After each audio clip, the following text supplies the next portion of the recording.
Hello everyone, how are you. I hope कि आप सभी बहुत अच्छे होंगे। आज स्टार्ट करते हैं अपन नेक्स्ट लेक्चर।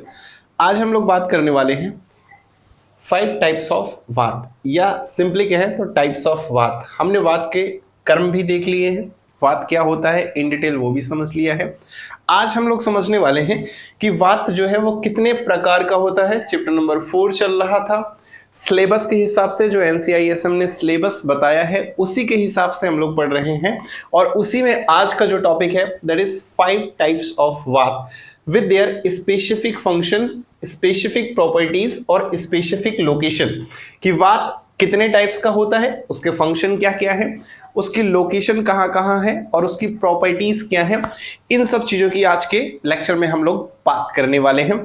तो चलो स्टार्ट करते हैं आज का। और लेक्चर स्टार्ट करने से पहले एक बार सिलेबस को देख लेते हैं। सिलेबस के हिसाब से मैंने बोला है कि सभी के पास ये सिलेबस होना जरूरी है। जितने भी फर्स्ट ईयर के फर्स्ट प्रॉफ के बच्चे हैं सभी लोग सिलेबस जरूर डाउनलोड कर लें, चाहे फोन में हो या फिर प्रिंट आउट निकलवा लें, जैसा भी हो उनके पास सिलेबस होना चाहिए। तो सिलेबस की अगर हम बात करें तो वात दोष, अगर हम बात करें चैप्टर नंबर 4 की, तो सबसे पहले व्युत्पत्ति डेरिवेशन हो चुका है। निरुक्ति या एटिमोलॉजी उसके बारे में भी बता चुका हूं कि वात कैसे कैसे टर्म है, क्या मतलब होता है, कहां से आया है। General location, general properties, general function of वात ये भी हम लोग पढ़ चुके हैं। आज हम लोग जो बात करने वाले हैं, आज हम लोग एक तरह से यूं कह लें कि लास्ट टॉपिक है। लास्ट लेक्चर नहीं है, लेक्चर और भी होंगे, लेकिन जो टॉपिक है, ये जो टॉपिक है, अभी हम वात के अलग अलग टाइप्स की बात करेंगे। यहाँ 5 टाइप्स बता दिया है ऑलरेडी, तो आज हो सकता है पहले या दूसरे टाइप की बात करें। बाकी जो 3 टाइप्स बचेंगे वो अगले लेक्चर्स में आ जाएंगे। तो लेक्चर एक और आ सकता है, लेकिन जो टॉपिक है वो आज लास्ट है। ठीक है, तो टॉपिक क्या है? 5 टाइप्स ऑफ वात। अब इसमें कौन कौन से टाइप्स हैं ये भी दे रखा है सिलेबस में ही।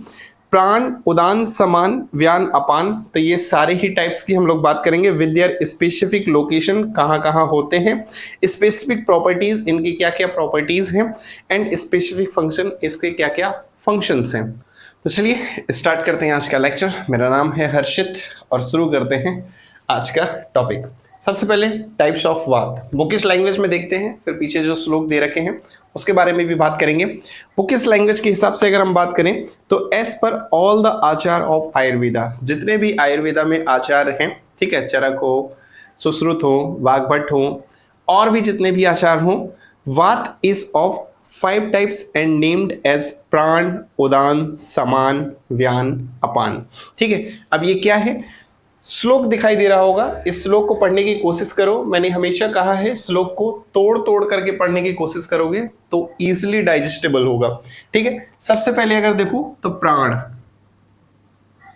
फिर ये उदान, उदान, फिर शमान, फिर व्यान, फिर अपान। ठीक है, समझ में आ रहा है? हो गए कौन कौन से 5 हो गए? सबसे पहले प्राण, हिंदी में लिख दूं पहले, ठीक है, प्राण, फिर अगला है उदान, फिर समान,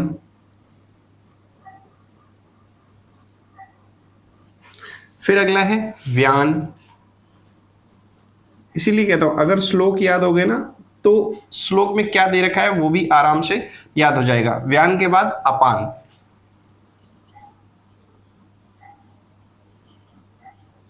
ठीक है, इंग्लिश में लिखना चाहो तो इंग्लिश में लिख लो, है कुछ नहीं, ऐसे ही लिखना पड़ेगा जैसा दे रखा है। ठीक है,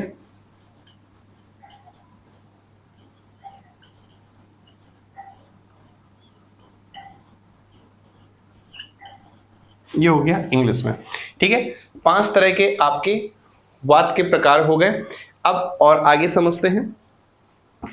there is no controversy regarding this, किसी भी आचार्य ने कोई अपना अलग से कोई मत नहीं दिया है।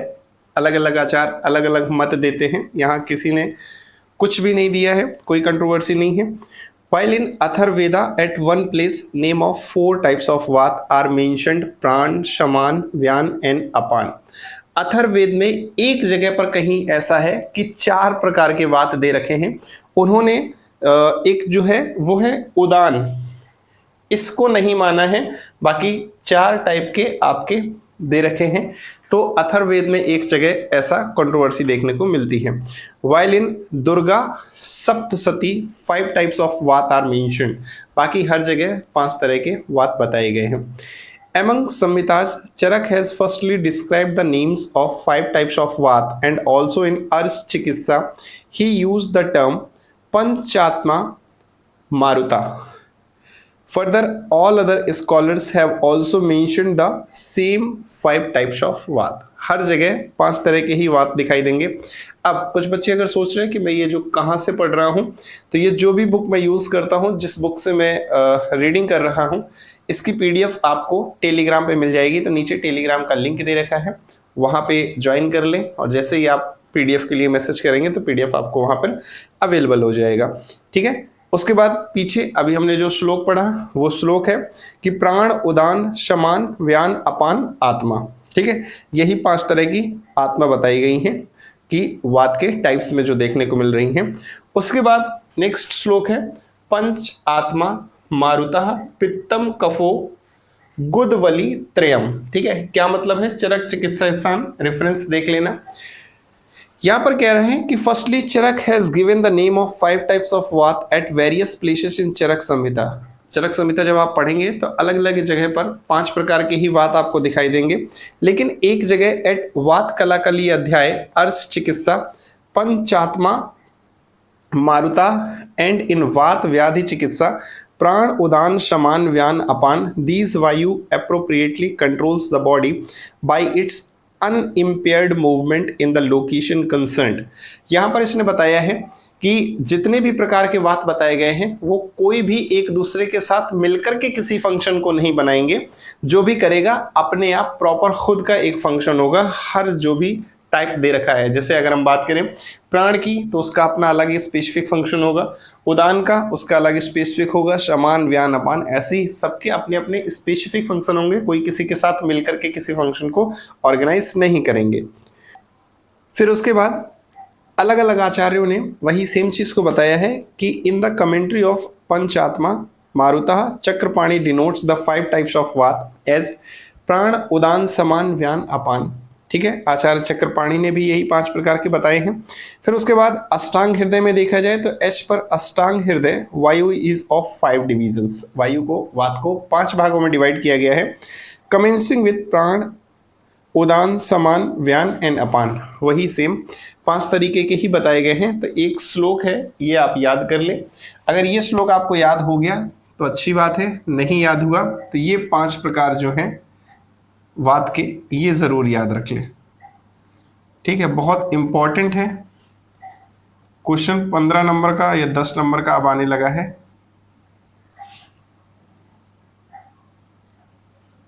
क्या सर जी? ठीक है, 5 प्रकार के हो गए, तो ये इंपॉर्टेंट है। क्वेश्चन जब भी आएगा लॉन्ग आंसर इसी में से आएगा। ठीक है, अब नेक्स्ट एक एक को उठा करके उसके बारे में, उसका स्पेसिफिक फंक्शन क्या है, उसकी प्रॉपर्टीज क्या है, उसका लोकेशन क्या है, इसके बारे में जानेंगे। तो ये आराम से याद हो गए हैं। ठीक है, याद कर लेना, कोई एज इट इज, मतलब ऐसा नहीं है कि मैं कोई ट्रिक बता दूं, क्योंकि ट्रिक लायक भी नहीं है, इतने बड़े भी नहीं है, इतने कठिन भी नहीं है।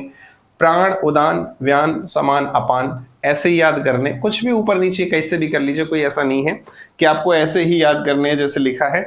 जैसे आपको याद होते हैं वैसे आप याद कर लें, न्यूमोनिक बना लें या कोई ट्रिक बना लें, जो भी आपको लगे। अगर आप बनाना चाहें तो बना लें, वैसे ज़रूरत नहीं है। बार बार जब आप पढ़ेंगे तो खुद ब खुद आपको याद हो जाएंगे, इतना टफ नहीं है। ठीक है, तो अब एक एक जो टाइप है उसके बारे में डिटेल में स्टडी करते हैं। अब हम लोग बात करते हैं वात का। सबसे पहला टाइप है दैट इज प्राण। नाम से ही समझ में आ रहा है, प्राण एक ऐसी चीज़ जिसके ना होने पे इंसान की ज़िंदगी भी ख़त्म हो सकती है। तो that's why it is very important. तो इसीलिए सबसे पहला जो टाइप है दैट इज़ प्राण वायु। ठीक है, या प्राण वात भी कह सकते हैं। तो यहाँ पर सबसे पहले आपको एक श्लोक दिखाई दे रहा होगा, उस श्लोक से ही समझना है कि कौन कौन से जो साइट है वो बताई गई हैं। तो सबसे पहले हम लोग देखेंगे प्राणवात की साइट और उसके बाद हम लोग देखेंगे उसके फंक्शन। सबसे पहले अगर श्लोक की बात करें तो स्थानम प्राणस्य मूर्धा उराह। अब यहां पर आपको सबसे पहले चीज कि तोड़ तोड़ के पढ़ना है, श्लोक को याद भी करना है। बहुत इंपॉर्टेंट श्लोक है, ठीक है, वेरी वेरी इंपॉर्टेंट श्लोक। एक तो वैसे भी मैं जो बोर्ड पे लिखता हूं तो ये आप समझ के चलिए कि जो भी बोर्ड पे लिखा है वो इंपॉर्टेंट है इसलिए लिखा है, अदरवाइज मैं ये कह देता कि पीडीएफ में आपको टेलीग्राम पे मिल जाएगा, ठीक है। तो यहाँ लिखा है तो इंपॉर्टेंट है, लेकिन ये कुछ ज्यादा ही इंपॉर्टेंट है। अब समझो, स्थानम प्राणस्य यानी कि प्राणवात के जो स्थान हैं कौन कौन से हैं, मूर्धा उराह। अब यहां पर चाहो तो अलग अलग तोड़ के भी लिख सकते हो, दैट इज मूर्धा, ठीक है। फिर उसके बाद है उराह, ठीक है। अभी इसको नीचे समझेंगे कि मूर्धा क्या होता है, उराह क्या होता है, ठीक है। कंठ, कंठ आप सबको समझ में आ रहा होगा, तो ये हो गया कंठ। फिर उसके बाद जिह्वा, जिह्वा भी समझ में आ रहा होगा। अश्य, अब ये एक अलग चीज है, ठीक है। अश्य क्या होता है, जिसको मालूम है वो कमेंट कर दे, नहीं मालूम है तो अभी बताता हूं। फिर अश्य के बाद नासिका। पहले श्लोक को देखो कैसे पढ़ते हैं, ठीक है। समझ में आ रहा है ना कि इतने जो अजीब तरह का लिखा हुआ है इसको कैसे प्रोनाउंस करते हैं। बहुत इजी वे पे मैं आपको समझाने की कोशिश कर रहा हूं, इससे ज्यादा आसान तरीका आपको कहीं नहीं मिलेगा पूरे यूट्यूब पे, ठीक है। अब यहां पर जो भी लिखा है उसको कैसे पढ़ेंगे, अस्थिवन, ठीक है। कुछ लोग सोचेंगे इंग्लिश मीडियम के कि ये क्या लिखा है, कैसे इसको प्रोनाउंस करते हैं, ठीक है। तो दिस इज अस्थिवन। छवथु, क्या है ये, छवथु। फिर उसके बाद उद्गार, ठीक है, उद्गार। फिर श्वास, फिर आहार। समझ में आ रहा है एक एक चीज बारीकी से। फिर आहार के बाद आदि, ठीक है। कर्मचा, ये सारे क्या है, कर्म है, ठीक है। ऊपर क्या बताए गए हैं, साइट्स बताई गई हैं। अब इसी को हम लोग अपनी लैंग्वेज में जो आप लोग समझ सकते हैं उस भाषा में बात करते हैं। सबसे पहले देखा जाए स्थान या लोकेशन ऑफ प्राणवात, बहुत इंपॉर्टेंट है, ध्यान से सुनना, फिर से कह रहा हूं, ठीक है। अगर स्थान की बात की जाए या लोकेशन की बात की जाए तो सबसे पहले मूर्धा क्या बताया गया है, स्थानम प्राणश, प्राणवात के कौन कौन से स्थान है, तो मूर्धा बताया गया है। मूर्धा बोलते हैं हेड को, ठीक है। हमारा जो हेड है यहां पर क्या होता है, प्राणवात होता है, ठीक है, प्राणवात। यहां पर चोट लगेगी तो समझ लो जान गई, ठीक है। तो एक तरह से प्राण इसलिए भी बोला गया है क्योंकि बहुत ऐसे जगह है जहां पर थोड़ी भी चोट हुई, लगी या थोड़ी भी बीमारी वगैरह हुई तो फिर समझो जान गई, ठीक है। मूर्धा की बात करें तो मूर्धा यानी कि हेड। उसके बाद नेक्स्ट है उरा। उरा की बात करें तो उरा इज अ चेस्ट, ठीक है। सीने पे अगर गोली लगी या सीने पे कोई चोट लगी तो भी लाइफ खत्म। उसके बाद नेक्स्ट है कंठ। कंठ मतलब थ्रोट, गला, बहुत इंपॉर्टेंट पार्ट होता है। गला दबा देते हैं जान चली जाती है, ठीक है। तो यहां पर भी किसका स्थान है, यहां पर भी प्राणवात का स्थान है।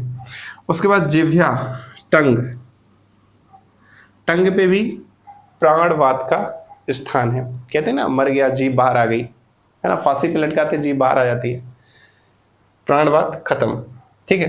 फिर उसके बाद आश्य, माउथ, मुंह पर भी क्या होता है, प्राणवात, ठीक है। तो यहां पर जो ये है अश, दिस इज माउथ, ठीक है। अश्य का मतलब माउथ। फिर उसके बाद है लास्ट नासिका, नोज, नाक में मुक्का मारो, ठीक है, किसी को भी तुरंत इमीडिएटली डेथ, ठीक है। तो ये सारे क्या हैं, वात के, और उसमें भी कौन से वात के, प्राणवात के स्थान हैं, ठीक है। ये याद रखना कि प्राणवात के कौन कौन से स्थान हैं, क्योंकि अगले हम फिर उदान की बात करेंगे, व्यान की बात करेंगे, शमान की करेंगे, तो सबके अलग अलग स्पेसिफिक लोकेशंस हैं, ठीक है। तो ये याद करके रखना, या मैं ये कहूंगा कि अगर श्लोक याद हो जाता है, कोशिश करो एक श्लोक को 5 बार पढ़ो, 5 बार लिखो, 5 बार पढ़ोगे, 5 बार लिखोगे, उसी समय इमीडिएटली याद हो जाएगा, बाद में मेहनत नहीं करनी पड़ेगी। अभी जिस हिसाब से मैं बता रहा हूँ उस हिसाब से बहुत इजी वे पे बता रहा हूँ, प्रोनाउंस भी कर पाएंगे, याद भी हो जाएगा और रटना भी नहीं पड़ेगा। ठीक है। उसके बाद अगर हम कर्म की बात करें, कर्म या फंक्शन, ठीक है, कर्म की अगर हम बात करें उसमें भी प्राणवाद के कर्म। सबसे पहले तो देखो नेक्स्ट अगली लाइन हमने कहा क्या पढ़ा था, अस्थीवन। तो सबसे पहले अस्थीवन यानी कि ये स्पिटिंग, ठीक है, स्पिटिंग, स्पिट, थूकना, ये किसका काम हो गया, ये आपका प्राणवाद का काम हो गया। ठीक है, ये कर्म की बात किया है, ऊपर लोकेशंस की बात किया है। ठीक है, तो यहां पर सबसे पहले अस्थीवन, ये हो गया आपका स्पिटिंग। उसके बाद छवथु, ये देखो छवथु दैट इज स्नीजिंग, छींकना, ये भी किसका काम हो गया, प्राणवाद का। मैं यहां लिख देता हूं, ठीक है, थूकना, ठीक है, ये किसका काम हो गया, प्राणवाद का। स्नीजिंग, छींकना, ये भी काम किसका है, प्राणवाद का। उसके बाद अगला है देखो छवथु के बाद उद्गार, ठीक है, इसे पढ़ना उद्गार, ठीक है, तोड़ तोड़ के पढ़ोगे बहुत इजी वे पे डाइजेस्ट होगा। उद्गार दैट इज इरेक्टेशन, ठीक है, इरेक्टेशन, ये भी किसका फंक्शन है, प्राणवाद का। उसके बाद श्वास, फिर देखो उद्गार के बाद श्वास, ऐसे भी लिख सकते हैं श्वास, ठीक है, ये रिस्पिरेशन, सांस लेना, ये भी किसका काम है, प्राणवाद का। उसके बाद आहार,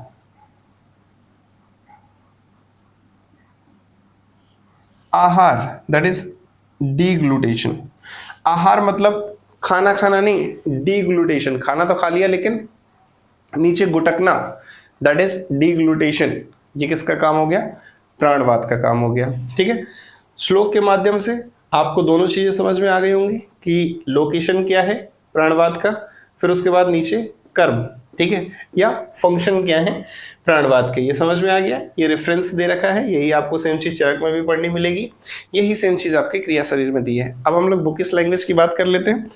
बुकिश लैंग्वेज जब भी हम लोग बात करें तो सिर्फ आपको ध्यान से सुनना है, और कोई भी चीज अगर आपको समझ में नहीं आ रही है तो नीचे कमेंट करना है, ठीक है, कि ये चीज समझ में नहीं आई है, यहाँ पर क्या बोला आपने, ठीक है, कमेंट करना है। अदरवाइज आपके पास टेलीग्राम है ही, वहाँ पर मैसेज करना, बहुत सारे बच्चे हैं, 100-150 बच्चे हैं, वो आपको रिप्लाई ज़रूर कर देंगे, उनमें से कोई तो पता ही देगा। सो कॉल्ड आपके जो सीनियर्स हैं वो भी आपकी हेल्प ज़रूर करेंगे। ठीक है, अब बुकिश लैंग्वेज में अगर हम बात करें तो सबसे पहले बोला गया है कि Chakrapani over this commented that the term आदि आफ्टर द टर्म आहार इन चरक चिकित्सा स्थान 28/6 implies deglutition, retention, धारण etc. of the ingested food। ठीक है, फिर उसके बाद लोकेशन की बात की गई है, फिर वही चीज बताई गई है कि प्राण वायु is located in murdha head region and navigates along urah thorax and kantha या थ्रॉट रीजन। ठीक है, रहती कहाँ पर है, हेड रीजन पे, और नेविगेट कैसे करती है, आपके थोरैक्स और कंठ के रीजन के थ्रू। फंक्शन की बात करें तो it preserve the proper functioning of बुद्धि या इंटेलिजेंस, हृदय, हार्ट, इंद्रिय, सेंस ऑर्गन, चित्त या mind also perform functions such as asthivan, spitting, chhavathu, sneezing, udgar, belching, nishwas, shwas या निश्वास दैट इज रेस्पिरेशन, इसमें दोनों आ जाते हैं आपके, एक्सपिरेशन इंस्पिरेशन दोनों आ जाएंगे, एंड अन्न प्रवेश यानी कि अन्न का प्रवेश मतलब डीग्लूटेशन, खाने का अंदर जाना। ठीक है, तो ये सारे इसके फंक्शन हो गए। सबसे बढ़िया जो इसमें बताया गया है वो बताया गया है प्रॉपर फंक्शनिंग ऑफ बुद्धि, यानी इंटेलिजेंस आपकी तभी काम करेगी जब आपका प्राणवात अच्छे से काम कर रहा होगा। ठीक है, इसीलिए कई बार ऐसा कहते हैं कि सुबह सुबह वॉकिंग पे जाना चाहिए, सुबह सुबह टहलना चाहिए। क्यों?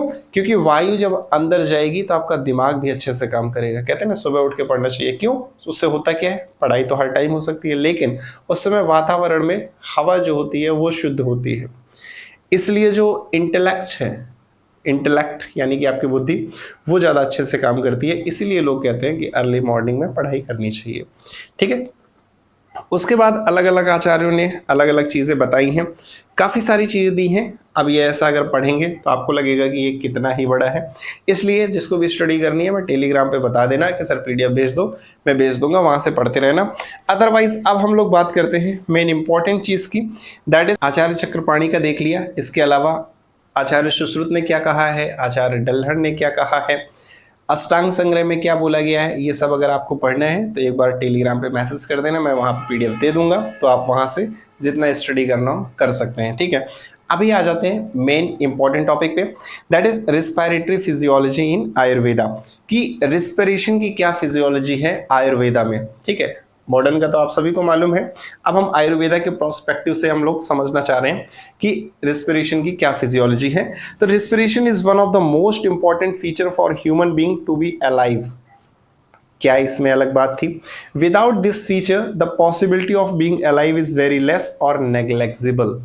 अब वेरी लेस क्यों बोला गया है मेरे समझ में नहीं आ रहा, कि विदाउट दिस फीचर यानी कि रिस्पिरेशन ना हो तो नेग्लेक्सिबल ही बोल दो ना। मतलब बोला है विदाउट रिस्पिरेशन जीने की जो संभावना है वो या तो बहुत कम होती है या तो होती ही नहीं है।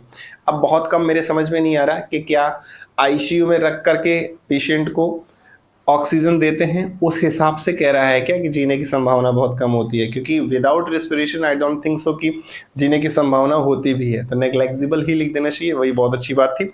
The mechanism of respiration is mentioned in detail in Ayurveda treatise, but this is explained in detail in Sharangadhar Samhita, but is not directly described in detail in Vrahatrayi, Charak Samhita, Sushrut Samhita and Ashtang Hriday. ठीक है, description of various part of body involved in process or respiration are described in detail in Ayurveda.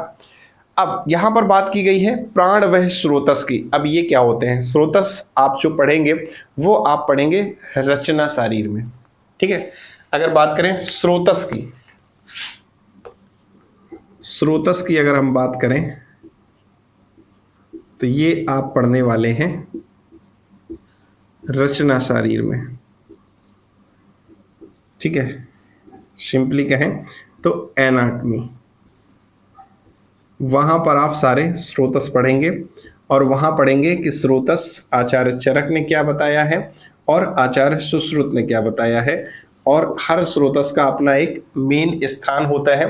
तो आचार्य सुश्रुत ने उसका क्या main स्थान बताया है, आचार्य चरक ने उसका क्या मेन स्थान बताया है, ये आप बात करेंगे। लेकिन जब हम यहाँ रेस्पिरेशन की बात कर रहे हैं, ठीक है, तो प्राण व स्रोतस, प्राणवात, उदानवात, अपानवात, फिर रस धातु, रक्त धातु, नासा, कंठा, फुफ्फुस, साधक पित्त, अवलंबक कफ और वाक प्रवृत्ति, ये सारी चीजें इन्होंने बताई हैं कि प्राण व स्रोतस, या सिंपली ये बताया गया है कि आयुर्वेदा में अगर फिजियोलॉजी की बात करें रेस्पिरेशन की तो क्या क्या चीजें यूज होती हैं। ठीक है, तो यहाँ पर उन्होंने बताया है कि प्राण व स्रोतस और प्राणवात, उदानवात, अपानवात, रस धातु, रक्त धातु, उसके अलावा नासा, कंठ, फुफ्फुस, साधक पित्त, अवलंबक कफ और वाक प्रवृत्ति, ये सारी चीजें जरूरत होती हैं किसके लिए? रेस्पिरेशन के लिए। अब इसमें से अगर कोई चीज आपको नहीं समझ में आ रही है तो अभी हम आगे पढ़ेंगे कि जो साधक पित्त है ये पित्त के टाइप्स हैं। अभी हम लोग वात दोष पढ़ रहे हैं, ठीक है, तो वात के टाइप्स पढ़ रहे हैं। अगला चैप्टर जो है वो है आपका पित्त दोष, तो वहां हम लोग पित्त के टाइप्स भी पढ़ेंगे और वहां पित्त का एक टाइप होने वाला है दैट इज साधक पित्त।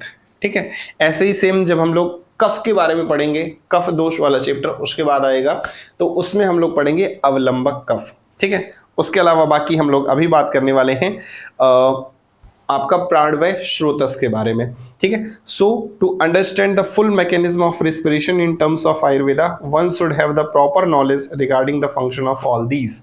यानी कि कोई भी आयुर्वेदा अगर प्रैक्टिस कर रहा है तो उसको हर चीज का प्रॉपर नॉलेज होना जरूरी है अगर रेस्पिरेशन से रिलेटेड उसे भी किसी भी बीमारी को सही करना है। तो अब हम लोग बात करते हैं functional anatomy of respiratory system.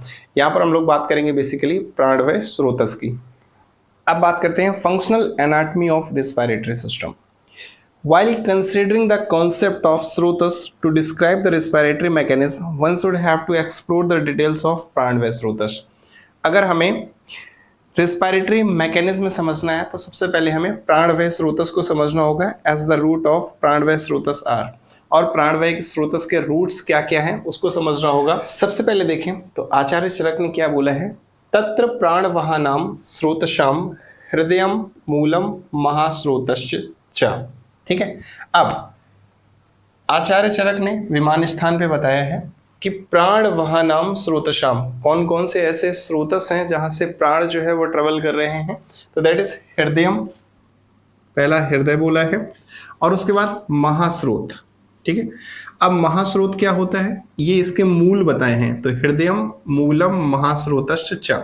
ठीक है, तो हृदय और महास्रोतस। अब हृदय की बात करें तो हार्ट यू ऑलरेडी नो। ठीक है, हृदय को बोला है, हार्ट को बोला है। महास्रोत जो होता है that is alimentary canal, alimentary canal को बोला है, यहां से प्राण ट्रेवल कर रहे हैं। नेक्स्ट, अगर आचार्य सुश्रुत की बात करें तो तत्र प्राण वहे द्वे तयोर मूलम हृदयम रसवाहिनिश्च धमन्या। अब यहां पर आचार्य सुश्रुत ने हृदय तो बताया है, हृदय के साथ साथ बताया है रसवाहिन्यश्च, यानी कि जहां से रसवाहिनी। अब रसवाहिनी क्या होती है, एक तरह से हमारे बॉडी में रस क्या है, ब्लड को बोला गया है, तो जो भी ब्लड वेसल्स हैं वहां से प्राण जो है वो ट्रेवल करते हैं, तो यहाँ पर ब्लड वेसल्स को बोला है आचार्य सुश्रुत ने। ठीक है, आचार्य सुश्रुत ने ब्लड वेसल्स को बोला है, और आचार्य चरक ने किसे बोला है, एलिमेंट्री कैनाल को बोला है। ठीक है, तो ये प्राणवायु स्रोतस अगर आपको समझना है तो पहले ये दो श्लोक याद कर लेना, बहुत इंपॉर्टेंट है। ठीक है, रचना शारीर के पॉइंट ऑफ व्यू से तो बहुत ज़्यादा इंपॉर्टेंट है। ठीक है, ये आपको एज इट इज याद ही करने पड़ेंगे कौन किसका मूल है। तो प्राणवायु स्रोतस के दो मूल आपको समझ में आ गए, हृदय और महास्रोतस, या फिर सुश्रुत का याद रखना हृदय और रसवाहिनियां। ठीक है, तो ये चीज आपको याद होनी चाहिए। आचार्य चरक ने बोला है हृदय या हार्ट, महास्रोतस सेंट्रल कैविटी या एलिमेंट्री कैनाल, और आचार्य सुश्रुत ने बोला है हृदय या रसवाही धमनी, दैट इज ब्लड वेसल्स। ठीक है, जहां से रस जो है वो ट्रेवल कर रहा है। मूलम इति प्रभव स्थानम, चक्रपाणी ने बोला है, Chakrapani has described Moolam as a प्रभाव स्थान, मूल जो है वो प्रभाव स्थान बोला गया है। This can be visualized in the below said concept as anatomical location of respective srotas. अब ये देखा भी जा सकता है, अगर हम स्रोतस का एनाटॉमिकल लोकेशन देखेंगे, किसी भी स्रोतस का, प्राणवायु की बात कर रहे हैं तो प्राणवायु के स्रोतस जब हम इसका एनाटॉमिकल व्यू देखेंगे तो हमें ये चीजें दिखाई देंगी कि हाँ वाकई में यहाँ से प्राण जो है वो ट्रेवल कर रहे हैं, और ये खत्म तो पूरी जिंदगी खत्म। Principal seat of manifestation of disease with respect to particular srotas, जिस स्रोतस से रिलेटेड बीमारी है उसका भी अगर हम देखेंगे ध्यान से तो हमें समझ में आएगा कि हाँ ये चीज सही बताई जा रही है। Main seat of pathological finding related to that channel या srotas. Concept regarding diseases related to respiratory system are mentioned in प्राणवायु स्रोत दुष्टि लाइक। ठीक है, प्राणवायु स्रोतस या मूल ओरिजिन ऑफ प्राणवायु स्रोतस इज हृदय एंड द महास्रोतस। प्राणवायु स्रोतस के मूल कौन कौन से बताए हैं, हृदय और महास्रोतस। प्राणवायु स्रोतस दुष्टि लक्षण, अब हम लोग ये चीज पढ़ेंगे भी रोग निदान में कि प्राणवायु स्रोतस की कौन कौन सी बीमारियां हैं, कितने टाइप के डिजीजेस हैं जो रिलेटेड है आपके प्राणवायु स्रोतस से, और प्राणवायु स्रोतस के मूल आपको पता होंगे तभी आपको पता चलेगा कि ये किस डिजीज की बात कर रहा है। ठीक है, तो ये चीज अभी से समझोगे तो आगे आपको सेकेंड प्रॉफ में भी काम आने वाली है। और प्राणवायु स्रोतस दुष्टि मतलब ऐसी बीमारियां जो इनको कहीं ना कहीं इफेक्ट कर रही हैं। प्राणवायु स्रोतस के मूल कौन कौन से हैं, हृदय और महास्रोतस, इसको जो भी इफेक्ट कर रहे हैं वो प्राणवायु दुष्टि में आएगा। ठीक है, वो किसके अंडर में आएगा, प्राणवायु दुष्टि के अंदर। अब यहां पर बताया है कुछ बीमारियों के बारे में कि अगर प्राणवायु दुष्टि है तो क्या क्या उसके लक्षण देखने को मिलेंगे। तो the characteristic feature of the vitiation of pranavayu channels are atirushta shwas, अगर प्राणवह स्रोतस जो है या प्राणवह चैनल्स जो हैं उसमें कोई दुष्टि होगी तो क्या क्या चीज़ें आपको समझ में आएंगी, क्या क्या दिखाई देगा, या पेशेंट आपसे क्या क्या बताएगा तो आपको समझ में आ जानी चाहिए ये सिम्टम्स देख करके कि ये प्राणवह स्रोतस से रिलेटेड कोई ना कोई बीमारी है। सबसे पहली चीज़ दैट इज अति रूस्ट श्वास, टू लॉन्ग ब्रेथ, बहुत लंबी गहरी सांस लेना। अतिबद्ध श्वास, टू रिस्ट्रिक्टेड, बहुत छोटी छोटी जल्दी जल्दी सांसें लेना, ठीक है। कुपित, एग्रीवेटेड ब्रीदिंग, अगर ऐसा है तो भी क्या होगा, प्राणवह स्रोत से रिलेटेड कोई ना कोई डिजीज होगी। अल्प अल्प यानी कि सैलो ब्रीदिंग, ठीक है। अभिक्षण या फ्रिक्वेंट ब्रीदिंग, बहुत जल्दी जल्दी से सांसें लेना। फिर सांसब्द, सांसों में आवाज आना, है ना, मरमरिंग जैसे बोलते हैं ना कि लेटे हैं और सांस ले रहे हैं तो सीटी की आवाज आ रही है, अगर ऐसा कुछ है तो भी किस में प्रॉब्लम है, प्राणवह स्रोतस में। फिर sashool, associated with sound and pain, सिर्फ आवाज नहीं आ रही है, सांस ले रहे हैं, सीने में दर्द हो रहा है, ऐसा अगर है तो भी किससे रिलेटेड है, प्राणवह स्रोतस से। तो किस में दुष्टि है, प्राणवह स्रोतस में, ठीक है। उसके बाद by the above mentioned hetu या etiological factors the vata gets aggravated in the pranavaha srotas and disturb the kapha situated in the urah pradesh, chest region में जो कफ है उसको डिस्टर्ब कर देगा, प्रोड्यूसिंग अवरोध या harmful blockage of pranavayu and 5 types of dreadful hikka and shwas, ठीक है। In case of vitiation of pranavaha, udakavaha and annavaha srotas the treatment are same as those describe the treatment of shwas या डिस्पनिया, ठीक है। डिस्पनिया बोलते हैं पेनफुल ब्रीदिंग, अगर सांस लेने में दर्द हो रहा है that condition is called dyspnoea, ठीक है। काफी सारे लोगों को पता होगा, नहीं पता है तो दिस इज कॉल्ड डिस्पनिया, ठीक है। इसे बोलते हैं पेनफुल ब्रीदिंग, सांस लेने में अगर दर्द हो रहा है तो that is condition is called dyspnoea, ठीक है। वही यहां बताया है। फिर उसके बाद trishna, thirst and amadosha, undigested food respectively. This all hints the detailed description regarding the process of respiratory mechanism and their resemblance with the disease related to respiratory system as per modern parlance. अब कई बच्चे सोच रहे होंगे कि ये क्यों श्लोक पढ़ा रहे हैं, इसका क्या लेना देना है, तो ये वही चीजें समझाने के लिए है, ठीक है, कि डिजीजेस कैसे कैसे रिलेट होंगी और ये क्यों बताया जा रहा है, क्यों श्लोक पढ़ाया जा रहा है।